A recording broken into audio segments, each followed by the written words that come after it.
ఒక్కసారి కొమ్మూరి గోల్డ్ కి కాల్ చేయండి. తాకట్లో ఉన్న మీ బంగారాన్ని విడిపించి మార్కెట్ ప్రైస్ కి వాళ్ళు కొనుక్కుని మిగతా డబ్బులు మీకు ఇచ్చేస్తారు. హాయ్, వెల్కమ్ టు మనం టీవీ. మనం టీవీ ఉన్నది మన కోసం. నేను మీ జర్నలిస్ట్ మనోజ్.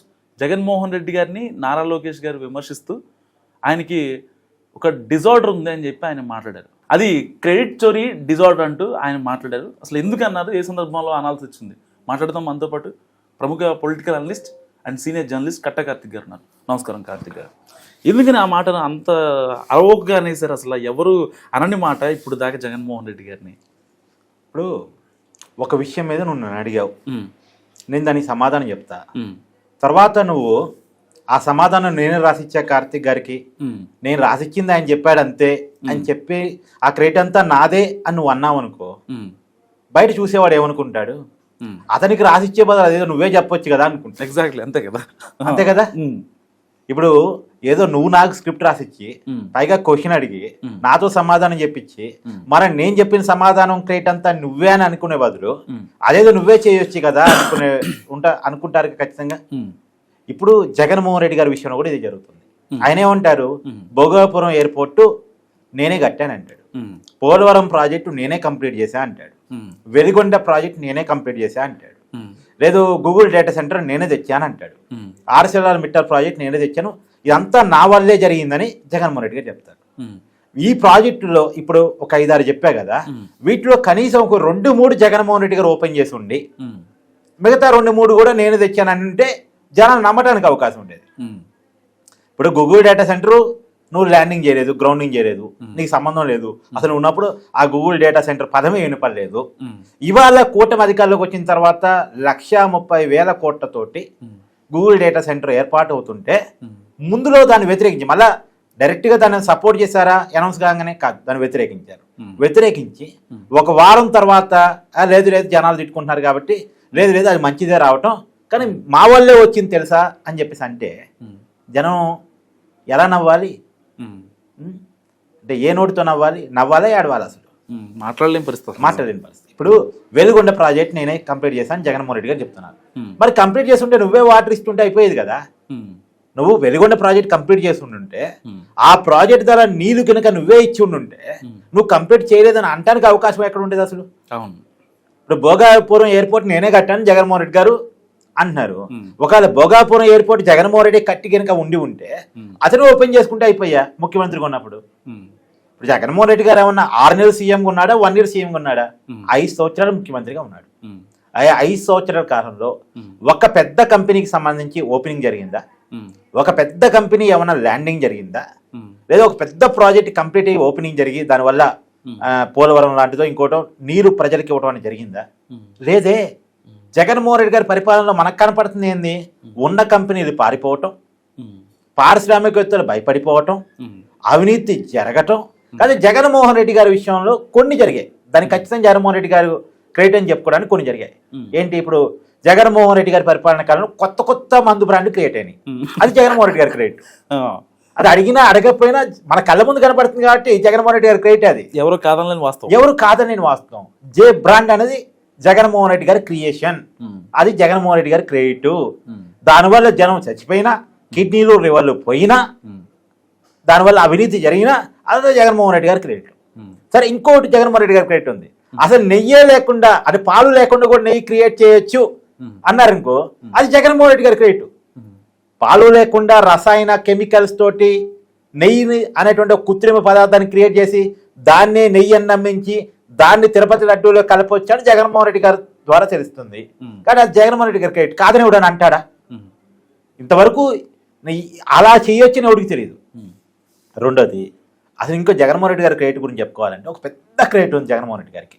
నాకు తెలిసి ఈ దేశంలో ఉన్న రాజకీయ నాయకులు అంతా కూడా జగన్మోహన్ రెడ్డి గారి దగ్గరికి వచ్చి టీచింగ్ క్లాసులు నేర్చుకోవాలి. ఆయన టీచింగ్ చేస్తూ ఉంటాడు, యువతలో ఆయన నేర్చుకోవాలి. ఏంటి అంటే, వైఎస్ రాజశేఖర రెడ్డి గారు ఉమ్మడి రాష్ట్రానికి ముఖ్యమంత్రిగా ఉన్నప్పుడు నీకు రాజశేఖర రెడ్డి గారితో ఏమైనా పని కావాలనుకో, నువ్వు రూపాయి రాజశేఖర రెడ్డి గారికి ఇవ్వు, రూపాయి కూడా ఇవ్వు రాజశేఖర రెడ్డి గారికి, నీకు పని అవుతుంది. పని కావాలంటే జగన్మోహన్ రెడ్డి గారిని పోయి కలవాలి. జగన్మోహన్ రెడ్డి గారిని పోయి కలిసి జగన్మోహన్ రెడ్డి గారికి కూడా రూపాయి ఇవ్వద్దు, నువ్వు రూపాయి కూడా లంచం ఇవ్వద్దు. కానీ జగన్మోహన్ రెడ్డి గారు పలానా కంపెనీ చెప్తాడు, ఆయన సంబంధించిన ఒక కంపెనీ చెప్తాడు, ఆ కంపెనీలో పోయి పెట్టుబడి పెట్టాలి. నిజానికి ఆ కంపెనీకి ఏది గ్రౌండింగ్ ఉండదు, ఏదో పేరుకి కాగితాల మీద కంపెనీ ఉంటుంది, దాన్ని సూట్ కేసు కంపెనీ అంటారు. అంటే కంపెనీ కనపడదు, కంపెనీ వినపడదు, కానీ కంపెనీ మాత్రం కాగితాల మీద ఉంటుంది. ఆ కంపెనీలో పోయి పెట్టుబడి పెట్టాలి. అది కూడా ఆ కంపెనీ షేర్ 10 రూపాయలు ఉందనుకో, 100 రూపాయలు పెట్టి ఆ కంపెనీ షేర్ని కొనాలి. లీగల్గా చూసినప్పుడు ఏంది, అతను పెట్టుబడి పెట్టాడు, కానీ ఆ పెట్టుబడి పెట్టాలి, మర్చిపోవాలి. అది అనఫిషియల్గా లంచం. అనఫిషియల్గా లంచం, ఆ లంచం ఇచ్చినట్లు లెక్క. ఆ పెట్టుబడి పెట్టాలి, మర్చిపోవాలి. ఎవరైనా లీగల్గా అడిగారనుకో, ఏముంది నాకేమైనా డబ్బులు ఇచ్చాడా, ఆ కంపెనీలో పెట్టుబడి పెట్టాడు, రాజశేఖర రెడ్డి గారి కాడ పని అయిపోయింది. చూడు, ఇలాంటి క్రెడిట్ అంతా జగన్మోహన్ రెడ్డి గారిదే. నాకు తెలిసి ఈ ప్రపంచంలో ఇలాంటి ఐడియాలు ఎవరికి రావు, ఎవరికి రావటానికి కూడా అవకాశం లేదు. బట్ జగన్మోహన్ రెడ్డి గారి క్రెడిట్ అంటూ కొన్ని ఉన్నాయి, దాన్ని ఎవరూ చెరిపేయలేరు. అది నా క్రెడిట్ అని జగన్మోహన్ రెడ్డి గారు అంటే అది ఓకే, దాన్ని మనం ఇద్దాం. కానీ ఇప్పుడు రాబడుతున్న కంపెనీలు, ఇప్పుడు కంప్లీట్ కాబడుతున్న ప్రాజెక్టులు, ఇప్పుడు భూమి పూజ చేసుకున్నటువంటి కంపెనీలన్నీ నా వల్లే వచ్చాయని జగన్మోహన్ రెడ్డి గారు అంటే జనం నవ్వుతారు తప్ప ఇంకేం కాదు. అందుకనే ఇట్ట దాంట్లో క్రెడిట్ చోరీ. అంటే జగన్మోహన్ రెడ్డి పొద్దున్న వేస్తే ఏమన్నాడు, క్రెడిట్ అంతా నాకు రావాల్సింది చంద్రబాబు నాయుడు గారు దోచుకెళ్తున్నాడు అని మాట్లాడుతున్నాడు. దానివల్లే జగన్మోహన్ రెడ్డి గారికి క్రెడిట్ చోరీ డిజార్డర్ అనేటువంటి వ్యాధి ఉంది అంటూ నారా లోకేష్ గారు వెటకారం చేశారు. అంటే తన వల్ల కాని పనులు, తను చెయ్యని పనులు, తన వల్ల ఎప్పటికీ కాని పనులు తానే కారణం అంటూ ప్రచారం చేసుకోవటం వల్ల జగన్మోహన్ రెడ్డి గారికి ఈ వ్యాధి వచ్చినట్టుగా నారా లోకేష్ గారు అభిప్రాయపడ్డారు. నిజమే కదా. ఇప్పుడు గూగుల్ డేటా సెంటర్ని వైసీపీలో అదానీ డేటా సెంటర్ అంటారబ్బా, ఎగ్జాంపుల్. సరే, అదానీ డేటా సెంటర్ ఎప్పుడు వచ్చింది? 2019 జనవరిలో వచ్చింది, ఫిబ్రవరిలో MOU కుదిరింది. సరే, 2019లో అధికారం చేతులు మారింది కదా.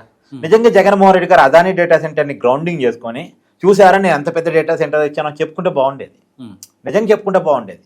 కానీ ఆ పని చేయలే జగన్మోహన్ రెడ్డి గారు. ఆ పని చేయకపోగా అదానితో రకరకాల ఒప్పందాలు చేసుకున్నాడు, కానీ డేటా సెంటర్ని గ్రౌండింగ్ చేసుకోలేదు. చేయకపోవటం ఫలితంగా ఇప్పుడు అధికారం చేతులు మారాక, 2024 చేతులు మారాక అదానీ డేటా సెంటర్ కాస్త గూగుల్ డేటా సెంటర్, గూగుల్ వాళ్ళ పెట్టుబడి కూడా కలిసి గూగుల్ డేటా సెంటర్గా మారింది.